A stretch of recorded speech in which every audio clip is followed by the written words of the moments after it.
Hello friends, welcome back to new year. ഇപ്പോൾ ഏകദേശം 11 മണി കഴിഞ്ഞു, രാത്രിയാണ്. അപ്പോൾ ഞങ്ങളൊരു ലക്ഷദ്വീപ് ഉണ്ട ചെയ്ത് കൊടുക്കാനൊരു ഓർഡർ വന്നു. അങ്ങനെ അത് ചെയ്യുകയാണ്.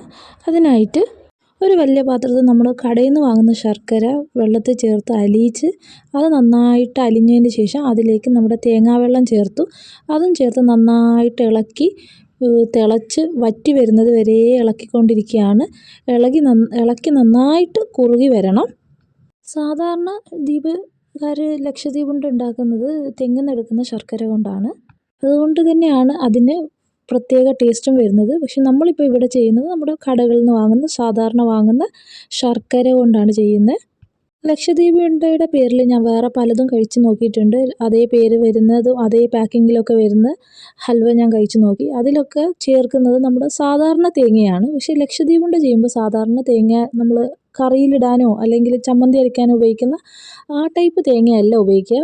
നമ്മൾ ഇളനീരിനേക്കാളും കുറച്ചുകൂടി മൂപ്പ് കൂടിയതും എന്നാൽ അധികം മൂക്കാത്തതുമായിട്ടുള്ള തേങ്ങയും അതിൻ്റെ വെള്ളവും ചേർത്തിട്ടാണ് സാധാരണ ലക്ഷദ്വീപ് ഹൽവ ചെയ്തെടുക്കാറ്. ഇപ്പോൾ നന്നായിട്ട് കുറുകി വന്നപ്പോൾ നമ്മൾ തേങ്ങാപ്പീര ചേർത്ത് കൊടുക്കുന്നുണ്ട്. തേങ്ങ ചിരകിയത് ചേർത്ത് കൊടുത്ത് നന്നായിട്ട് ഇളക്കി അതിനെ അടിയിൽ പിടിക്കാത്ത വിധം നന്നായിട്ട് ഇളക്കിക്കൊണ്ടേയിരിക്കണം. ഹസ്ബൻഡ് ഇവിടെ നന്നായിട്ട് ഇളക്കിക്കൊണ്ടിരിക്കുന്നുണ്ട്. കൈ വിടാണ്ട് ഒരേ വശത്തേക്ക് തന്നെ മാക്സിമം ഇളക്കിക്കൊണ്ടിരിക്കുകയാണ്. നന്നായിട്ട് സമയമെടുത്ത് ചെയ്യുന്ന ഒരു കാര്യമാണ് കേട്ടോ ലക്ഷദ്വീപ് ഹൽവ. അതുകൊണ്ട് തന്നെയാണ് ഞങ്ങൾ ഫാമിലി എല്ലാവരും കൂടി രാത്രി ഈ പണിയെടുക്കുന്നത്. കാരണം പകൽ നമ്മൾ വീട്ടിലത്തെ പണിയൊക്കെ കഴിഞ്ഞിട്ട് ഇതിനെന്ന് പറഞ്ഞിട്ട് കണ്ടിന്യൂ ആയിട്ട് ചെയ്യേണ്ടതായതുകൊണ്ട് നമ്മൾ രാത്രിയാണ്. നമ്മൾ വൈകുന്നേരം വന്നൊരു ഓർഡർ ആയതുകൊണ്ടാണ് നമ്മൾ രാത്രി തന്നെ ചെയ്യുന്നുണ്ട്. ഇനി ഇത് നന്നായിട്ട് കുറുകി വരുന്നത് വരെ ടൈറ്റായി തുടങ്ങി. ഞാൻ 2-3 പ്രാവശ്യം ടേസ്റ്റ് ചെയ്ത് നോക്കി. വീണ്ടും ടേസ്റ്റ് ചെയ്തുകൊണ്ടിരിക്കുകയായിരുന്നു ഞാൻ.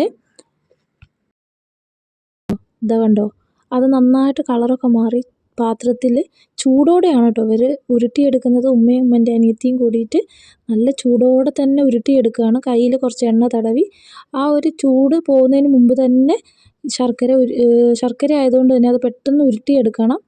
അങ്ങനെ ഉരുട്ടി കഴിഞ്ഞ് കഴിഞ്ഞാൽ പിന്നെ നമുക്ക് എത്ര ദിവസം വേണമെങ്കിലും വെക്കാവുന്ന ഒരു പലഹാരം കൂടിയാണ് കേട്ടോ ലക്ഷദ്വീപ് ഉണ്ട. എത്ര ദിവസം വേണമെങ്കിലും നമുക്കത് ഷെൽഫിൽ വെക്കാം, ഒരു കേടും വരില്ല. പെട്ടെന്ന് ചൂട് തീരുന്നതിന് മുമ്പ് ഉരുട്ടിയെടുക്കുകയാണ്. കയ്യിൽ എണ്ണ തടവി കൊടുത്തിട്ട് വേഗം ഉരുട്ടിയെടുക്കുന്നുണ്ട്. ഉരുട്ടിയെടുത്തതൊക്കെ കൂടി ഇനി നമുക്ക് പാക്ക് ചെയ്യാനാണ്. നമ്മളിത് പൊതിയാനായിട്ട് ഈക്കോ ഫ്രണ്ട്ലി ആയിട്ടുള്ള വാഴയിലയിലാണ്, കണ്ടിട്ടുണ്ടാവുമല്ലോ, ഉണങ്ങിയ വാഴയിലയിലാണ് ശർക്കര കൊണ്ടുണ്ടാക്കിയ ഈ ലക്ഷദ്വീപ് ഉണ്ട പൊതിഞ്ഞെടുക്കുന്നത്. അപ്പോൾ ഇത് നമ്മൾ എന്താ ചെയ്യുക വെച്ചാൽ വാഴയിലയിൽ പൊതിഞ്ഞിട്ട് നമ്മൾ മിഠായി ഒക്കെ പോലെ 2 സൈഡ് തിരിച്ചു കൊടുക്കും. അതൊരു ചരട് വെച്ച് 2 സൈഡും കെട്ടിയിട്ട് ബാക്കി വരുന്ന പോർഷൻസ് നമ്മൾ കട്ട് ചെയ്ത് കളയുകയാണ് ചെയ്യുക. ഏകദേശം എല്ലാവർക്കും വീഡിയോ ക്ലിയർ ആയിട്ടില്ലെങ്കിൽ ഞാൻ പറഞ്ഞു തരാൻ ട്രൈ ചെയ്തിട്ടുണ്ട്. അപ്പോൾ എനിക്ക് മൊബൈലിൽ എടുക്കുന്നതുകൊണ്ട് അതിൻ്റെ ആ ഒരു ക്ലാരിറ്റിയിൽ എടുക്കാൻ പറ്റുന്നുള്ളൂ. അപ്പോൾ അതൊക്കെ ഒന്ന് എല്ലാവരും ക്ഷമിക്കുക. നമ്മൾ പാക്ക് ചെയ്യുന്ന സമയത്ത് ഒരു കുഞ്ഞി കൈകൾ കണ്ടോ പാത്രം പിടിച്ച് വലിച്ചുകൊണ്ടിരിക്കുന്നത്. മോൻ വന്നിട്ട് ഹൽവ വെച്ച പാത്രം പിടിച്ച് വലിക്കുന്നുണ്ട്, അവൻ ഓരോന്നായിട്ട് എടുത്ത് നോക്കാനായിട്ട്. അങ്ങനെ ഇപ്പോൾ സമയം ഏകദേശം 2 മണിയൊക്കെ ആയിട്ടുണ്ടായിരുന്നു. നമ്മൾ ഇത് പൊതിഞ്ഞൊക്കെ തുടങ്ങിയപ്പോഴത്തേക്ക് തന്നെ 2 മണി കഴിഞ്ഞിട്ടുണ്ട്. അപ്പോൾ നിങ്ങൾക്ക് എൻ്റെ വീഡിയോസൊക്കെ ഇഷ്ടപ്പെടുകയാണെങ്കിൽ ചാനലൊന്ന് സബ്സ്ക്രൈബ് ചെയ്യാം. വീഡിയോസ് ആൾക്കാർ കാണുന്നുണ്ട്, ആരും സബ്സ്ക്രൈബ് ചെയ്യാനോ ലൈക്ക് ചെയ്യാനോ ഒന്നും ശ്രമിക്കാറില്ല.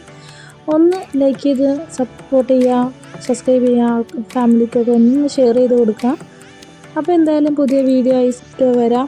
ഞങ്ങൾ ഇത് സെയിൽ ചെയ്യുന്നത് കൊണ്ട് തന്നെ വീട്ടിലിരുന്ന് ഓർഡർ ചെയ്യുകയാണെങ്കിൽ ഇന്ത്യയിൽ എവിടെയും വേണമെങ്കിലും ഞങ്ങൾ ഡെലിവറി ചെയ്യുന്നുണ്ട്. അപ്പോൾ ആവശ്യമുള്ളവർ ഞങ്ങളെ കോൺടാക്റ്റ് ചെയ്യുക.